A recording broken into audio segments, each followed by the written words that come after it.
Effective communication plays a pivotal role in creating a lasting impression on customer in the dynamic landscape of service industry. Service marketing communication is a strategy approach businesses to adopt to convey their value proposition, enhance brand awareness, building strong relation with their target audience, unlike tangible product, service, and intangible making the communication process even more critical to bridge the gap between the service provider and customer. Integrated service marketing communication involves coordinating various communication channels to deliver a consistent and unified message about a service. It recognizes that a holistic approach incorporating advertising, public relation, direct marketing, digital media, and other communication tools is essential for comprehensive and effective strategy. The goal is to ensure that all aspects of communication works together seamlessly to convey a unified brand image and message. Identifying and understanding the target audience is fundamental in service marketing communication. The diversity of service often implies diverse customer segments with the varying needs, preference, and behaviors. A clear definition of target audience enables businesses to tailor their messages to resonate with their customers' specific needs and desires. Number one, strategic service communication objectives. Number one is building brand awareness and equity, establishing a strong and recognizable brand presence in the market. Number two, positioning, defining the service's unique value proposition in the target audience minds. Number three is relationship building, fostering long-term customer relationship to enhance loyalty and satisfaction. Number two is tactical service communication objectives. Number one, promotional activities, generating immediate interest and responses through promotion, discount, and special offers. Number two is informative communication, providing customer with relevant information about the service, its benefit, and how it addresses their needs. Crafting effective service communication message. Service often face the challenge of intangibility, where the lack of physical presence makes it challenging for customer to evaluate and understand the service. Overcoming these challenges involves addressing the following issues. Number one is intangibility, lack of physical evidence. Service lack intangible attributes that customer can touch or feel. Number two is inspirability. Services are often produced and consumed simultaneously, making it challenging to separate the product from the consumption. Number two is overcoming the problems of intangibility. Number one is tangibilization. Adding tangible elements such as physical cues or symbols make the service more perceptible. Using vivid language, employing descriptive and engaging language in communication to create a mental image of the service. Number three is showcasing results, focusing on the outcomes and benefits of the service to make it more tangible in the customer minds. This is Julian, and I'm going to introduce to you the part of integrated service marketing communication. So, let's start with advertising. Advertising is a form of marketing communication that aims to persuade and influence people to take a specific action like buying products or using a service. So our keyword for advertising are inform, attention, and persuade, because by informing them about their product or services, we are getting their attention and persuading them to know more about their services or product. Next is personal selling. Personal selling involves direct communication between a salesperson and a potential customer. Here we use our interpersonal skills to persuade a customer or potential customer. Next is public relations. Public relations is used in marketing mostly to maintain good media relation and public image, build brand awareness, and engage with potential brand promoters, from sponsors to influencers. Next is word of mouth. Word of mouth marketing is a form of marketing that focuses on getting consumers to talk about and share their positive experiences with a product or service with other people. Like example, I like this specific lipstick. I like the formula, the shade, etc. And as an amazing woman who's not gatekeeping, I would refer it to my friend. And another example is reviews that can be seen by other potential customers. It's like being a maritas in a positive way. So next is sponsorship. Sponsorship marketing occurs when two brands decide to work together professionally. Basically, one brand will sponsor the other brand in some form, such as resources, funding, or services. Next is referral. Referral marketing is a type of marketing strategy that involves encouraging and incentivizing satisfied customers to recommend a product or service to their friends, family, and acquaintances. In Shein, there's a code or reference codes, right? It encourages us to promote their business in exchange of something. Next is exhibition is an integrated marketing campaign. Trade shows have multiple touch points, from pre-event promotions through online and traditional marketing channels to on-site interactions such as exhibitor booths, seminars, and networking events. Each phase represents a critical touch point. Next is visual merchandising. Visual merchandising is presenting or displaying products in a way that make them visually appealing and desirable. Like for example, H&M, there's always a product in front of their shop. It pokes potential customers' attention and makes them curious about the services or the product. Sales promotion. In-store display material reflecting the same message and design as the ads, emphasizing point of sale impact. This is primarily used to boost sale whenever the goal is increase sale figure for your entire company or achieving a target for a certain product line. Publicity is a part of marketing campaign to create awareness for product and service through mass media, reporting, and different method of communication. Publicity gives the overall communication message more credibility. It boosts the effectiveness of viral and word of mouth marketing by giving the target audience a reason to talk about the company. Publicity is seen as crucial instrument for promotion. This unpaid message placement in media build brand awareness and attention surrounding a company, which enhance sale efforts, build demand, and strengthen the brand image. For example, Reebok held a press conference in 2002 to let the world know that the company would sponsor Shakira's worldwide concert tour. In return, Shakira became the brand ambassador and did some advertisement for them. Direct marketing consists of any marketing that relies on direct communication or distribution to individual customer, rather through a third party such as mass media, mail, email, social media, and texting campaigns are among the delivery system used.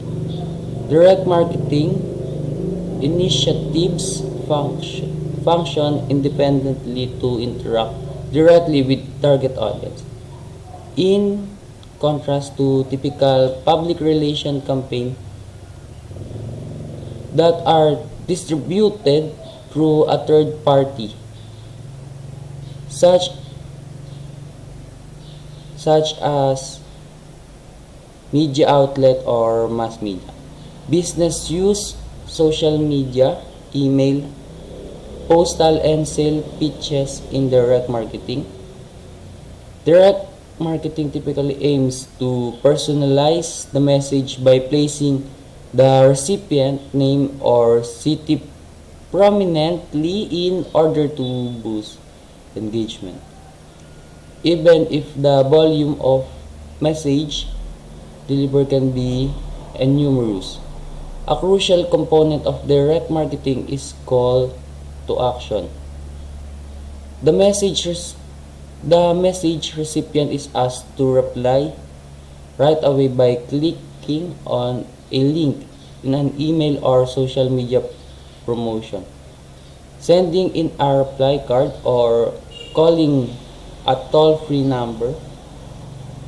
Any answer is promising sign of potential buyer. Direct response marketing is a common term for this type of direct marketing.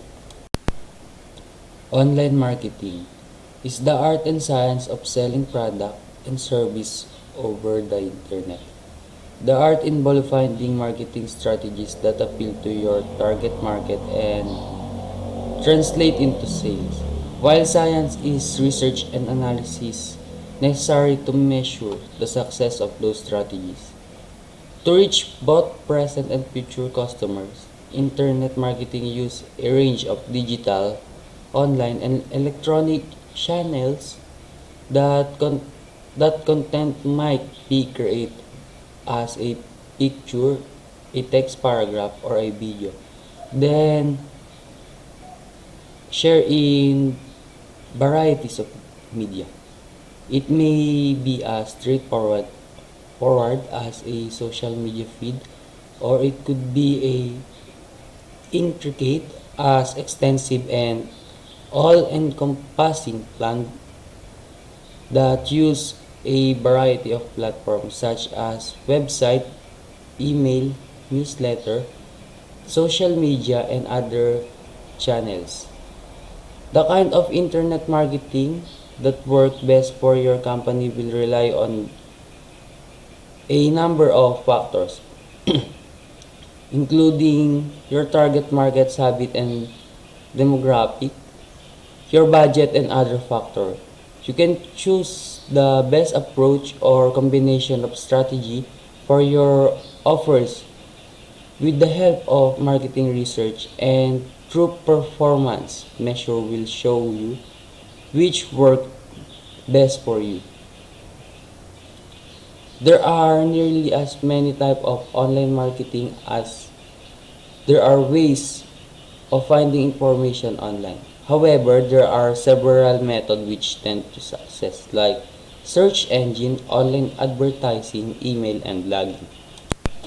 An example of online marketing is a hair salon that wish to incorporate online marketing might add an Instagram feed featuring photos of hairstyles com- completed by its stylist to show off their event marketing is a promotional strategy that involves face-to-face contact between brand and their customers at events like conference, trade show, and seminars.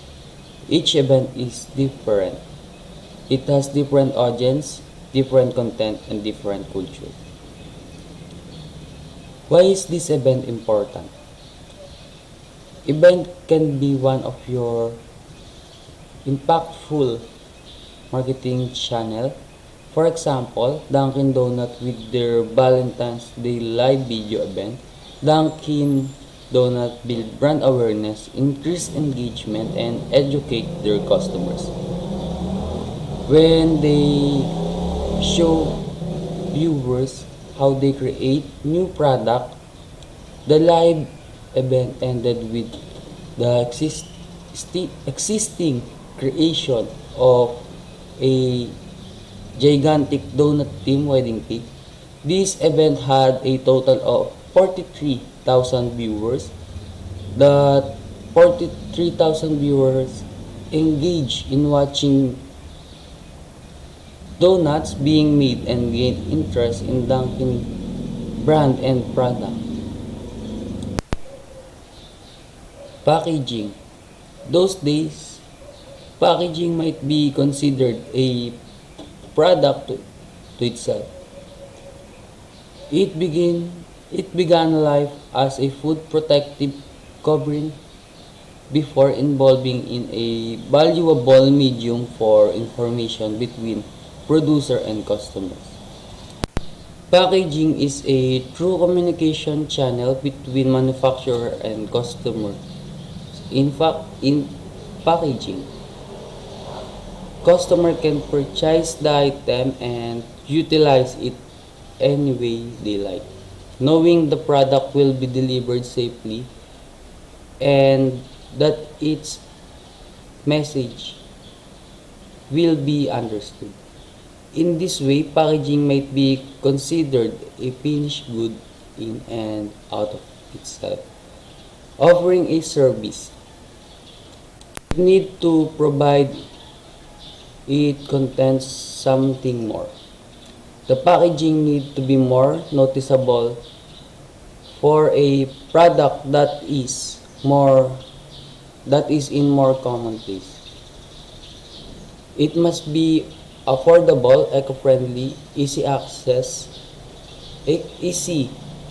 accessible to busy users, and visible, visually appealing, while also providing reassurance and information to customer about what is include and protects.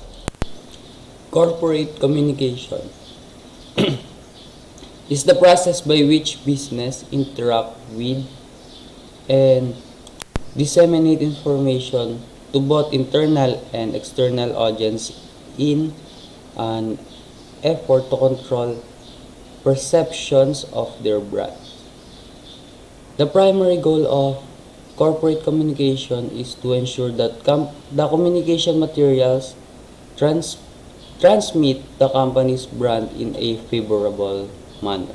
The communication department uses corporate communication to fill in information gap between management and staff, uphold the company's excellent reputation in the marketplace, and enhance the company's image.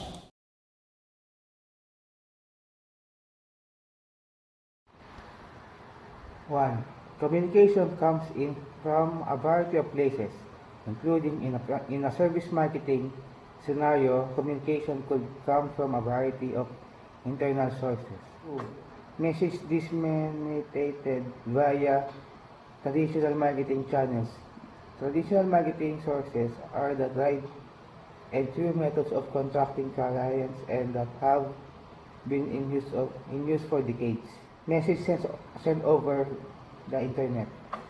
With the advance of the internet and digital technologies, online communication has emerged as an important component of the service marketing communication mix.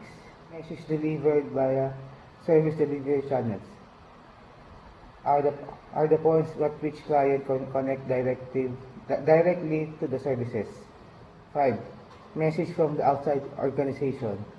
External messages are those are not directly controlled by the service provider. Good day, I'm Chiaro Andre Concepcion and reporting types of communication. Synchronous communication, real-time communication where the sender and receiver are active simultaneously. Examples include RPC, which is remote procedure call, and synchronous web active services. Synchronous communication refers to real-time interaction where the messages are exchanged instantly. Its deeper meaning lies in fostering immediate connection, enhancing collaboration, and facilitating a dynamic exchange of ideas that can lead to richer understanding and quicker decision making. Asynchronous communication, where the sender and receiver don't need to be active at the same time. Examples include messages, queue, and email. Examples include messages, queue, and email. Asynchronous communication involves a time delay between message sending and receiving. Its deeper meaning lies in flexibility, allowing participants to engage at their own pace. Request response.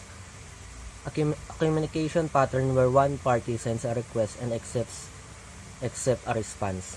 Common in HTTP-based services, at its core request response communication embodies a mutual understanding.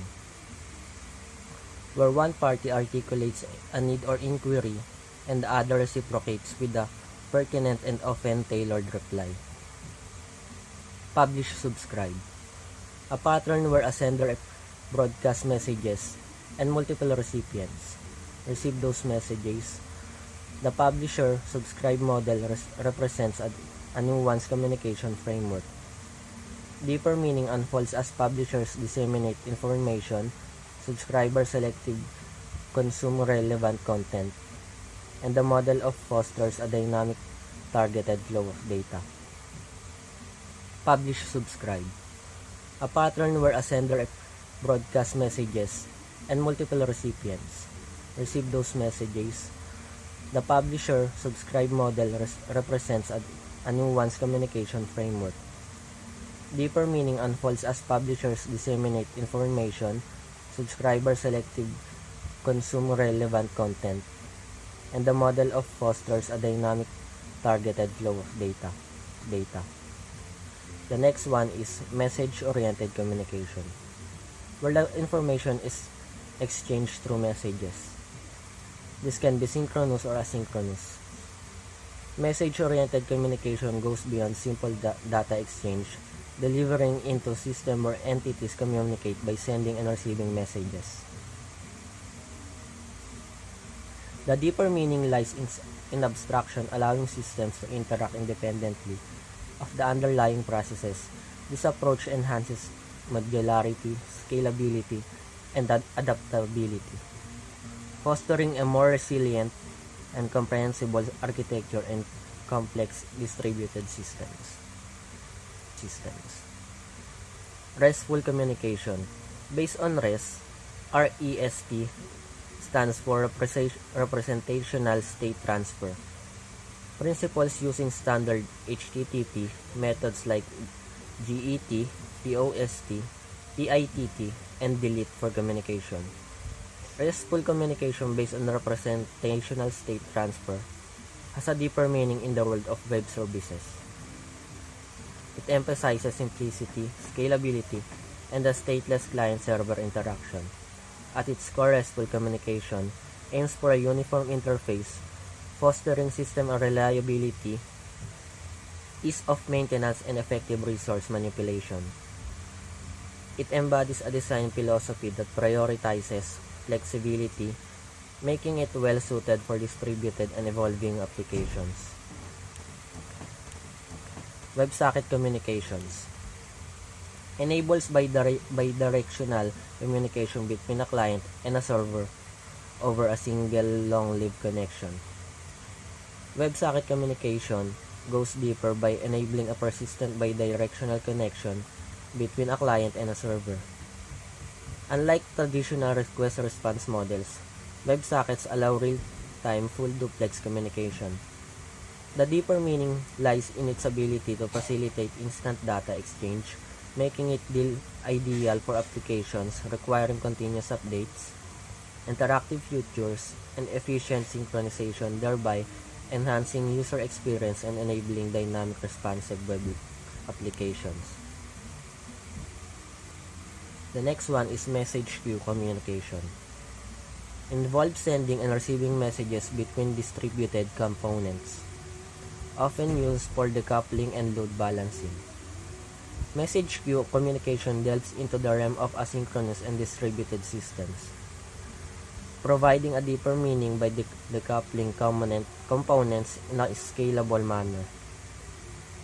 It facilitates reliable communication between disparate parts of a system, allowing them to operate independently yet remain interconnected.